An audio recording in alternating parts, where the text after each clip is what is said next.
mabuting balita ng Panginoon ayon kay San Juan. Bispera ng Pasko, alam ni Jesus na dumating na ang panahon ng kanyang paglisan sa sanlibutan ito upang bumalik sa Ama. Mahal niya ang kanyang mga tagasunod na nasa sanlibutan at ngayon ipapakita niya kung hanggang saan ang kanyang pag-ibig sa kanila. Naghahapunan si Jesus at ang mga alagad. Naisilid na niya ng dyablo sa isip ni Judas, anak ni Simon Iscariote, ang pagkakanulo kay Jesus. Alam ni Jesus na ibinigay na sa kanya ng Ama ang buong kapangyarihan. Alam din niyang siya'y mula sa Diyos at babalik sa Diyos. Kaya't na sila naghahapunan, tumindig si Jesus, naghubad ng kanyang panlabas na kasuotan at nagbigkis ng tuwalya.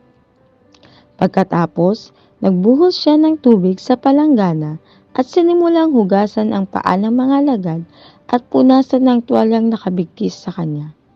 Paglapit niya kay Simon Pedro, tumutol ito.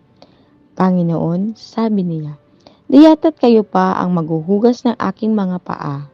Sumagot si Jesus, hindi mo nauunawaan ngayon ang mga ginagawa ko, ngunit mauunawaan mo rin pagkatapos.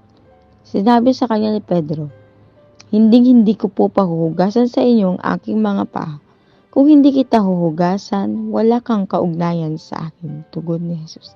Kahit sinabi ni Pedro, Panginoon, hindi lamang po ang mga paa ko, kundi pati ang aking mga kamay at ulo. Ani Jesus, maliban sa kanyang mga paa, hindi na kailangang hugasan pa ang naligo na, sapagkat malinis na ang kanyang buong katawan, at malinis na kayo, ngunit hindi lahat.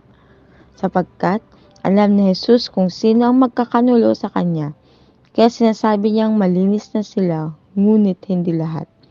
Nang mahugasan na ni Jesus ang kanilang mga paa, siya ay nagsuot ng damit at nagbalik sa hapag.